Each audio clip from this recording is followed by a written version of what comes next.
Welcome to some new r/malicious compliance stories, where people comply to the letter, but not the spirit of a request. I hope you had a great day. Thanks for all the likes and comments on the last video. If you would like to support this channel, please hit the like button and consider subscribing if you enjoy the content.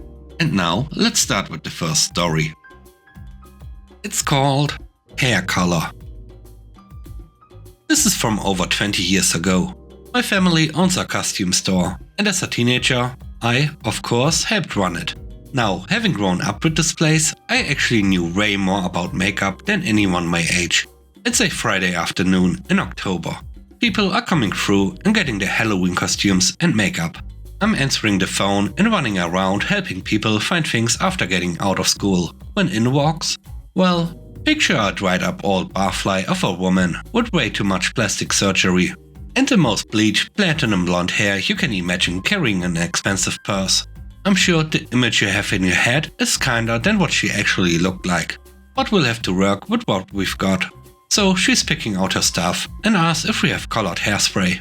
Yes ma'am, it's right over here, but I wouldn't recommend it for. I don't need some boy telling me how to do my makeup. I know what I'm doing. Just give me that. And with that, she grabs the can of green hairspray I was holding out of my hand. Okay, great. I was about to tell you, this hairspray will stain, but you said you know what you are doing. Yes, have a nice day, ma'am.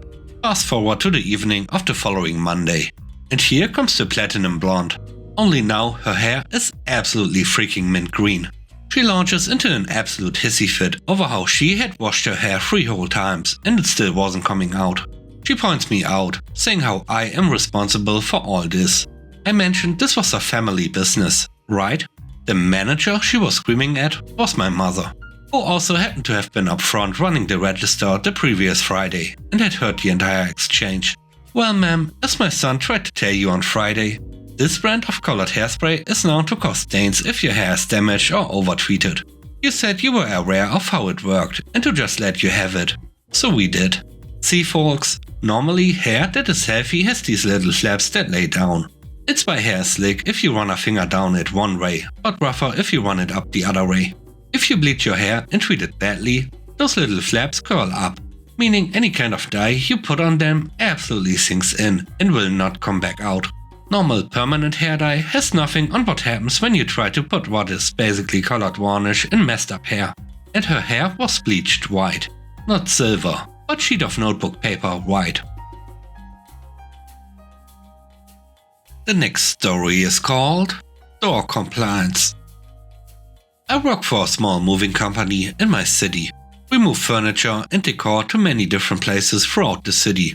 We got a call about moving a large load of bookshelves to a rather large industrial building. We loaded up 2 18-foot box trucks full of shelves and were ready to move. When we arrived at the building, we pulled around to the loading dock and began offloading the shelves. As we were bringing stuff off the truck, I went to the building security to open the door. They handed me a doorstop and told me I could prop the door open, since we had a large load. So I propped open the door and we got going. We just had the first pallet off the truck when the building's maintenance manager came running towards us. He screamed at us. "What are you doing? You cannot have the door propped open." Now, this man looked like he was somewhere between the ages of 76 and 105. He was as red as I've ever seen anyone. I calmly told him that security gave me a doorstop and said to me since we have such a large load, we could keep the door propped open. Of course, he wasn't having it. "I don't care what security told you. You cannot have the store propped open." At this point, my temper got the better of me. I replied, "Yes sir," walked over to the door and picked up the doorstop. I walked back to security and explained the situation. They rolled their eyes and explained that this crotchety old fossil is always causing problems all over the building. They told me I could still prop open the door, but now I was mad and feeling petty. He doesn't want us to prop the door open? Alrighty then. There was a buzzer outside of the door, so I buzzed security, asking them if they could open the door. Well, guess whose office was right by said door? And thus, guess whose security called to open the door and let us in? He opened the door and let us in. We made our delivery and came back to grab another pallet. I again buzzed security, and they again asked him to let us in. This happened twice more before he stopped me and said, You know, if you want to keep the door open, you can, since you have such a big load. I replied with the biggest smile on my face. Oh no, sir. This door cannot be propped open. I wouldn't want to upset anyone by doing that. The look he gave me made it so much better for me. 18 pallets later, we had the load delivered. And every single time, guess who had to let us in? It took us a little over 2 hours to get everything finished. The last pallet we delivered, I poked my head into the man's office and said, "Thank you so much for your help." I'm pretty sure he popped our vessel.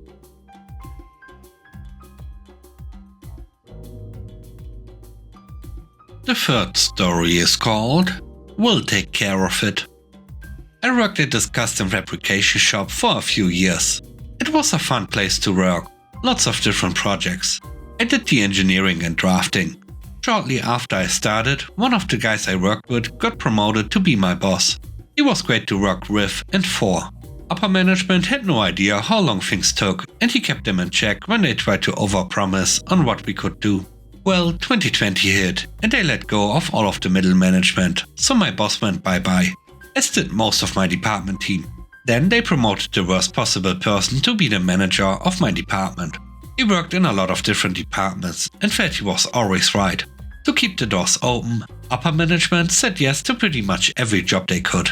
It got to the point where the shop was working 10 to 12 hour days 6 or 7 days a week, and my department was doing 10 to 12 hour days 5 days a week.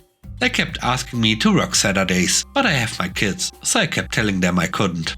Now for the malicious compliance. One day, in a one-on-one meeting, I was telling my boss how overtime is burning me out. It's almost an hour's drive from me to the office. So if I'm working a 10-hour day and I take a half-hour lunch, that's 12.5 hours away from home. His response was, "I didn't tell you where to live. It's my job to manage the workload. It's your job to manage your personal life." So, cue malicious compliance. I stopped giving a frick about what was coming in and only worked on the things he told me to. I didn't take any extra initiative and managed my personal life right into a new job. Shortly after, the other experienced people in the department also handed in their 2 weeks.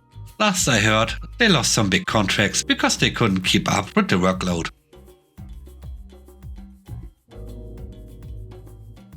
The last story is called "Just Joking." I work at a Canadian coffee chain. I was about halfway through my shift the other day when Kathy, my supervisor, came up to me while I was busy. She said, "You're staying late cause you owe me a favor," and walked away. Someone had called in, and she wanted me to cover part of their shift. Now, if I stayed late, I'd be working 12 hours. And I'm only on my 3rd day working out of 5 and had to be up early the next day for another shift. Not to mention, I didn't even owe Katie anything. The favor she's referring to is when she sent me home early, cause we weren't busy, which she had to do or she would get in trouble. Now, in Canada, an employer can force you to stay later like that. So I walked up to Katie when I had a free moment. I said, "If you want me to stay later, you can ask me properly. I don't disrespect you, so I expect to be given respect in return." Katie gets snippy. "Oh, calm down, I was just joking with you." I was about to fight back, but a light bulb went off in my head. I walked away and continued my work.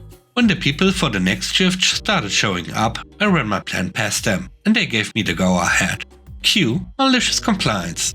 Instead of staying later, I went home at my normal time.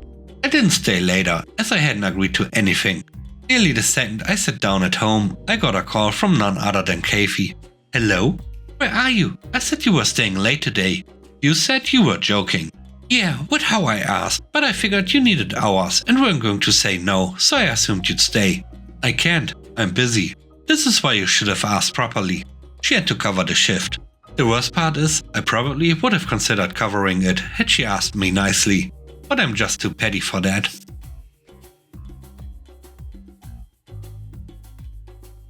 And with that, we end today's video. Let me know what you think about the stories. On a scale of 1 to 10, how would you rate the stories and today's video? I hope you enjoyed the video.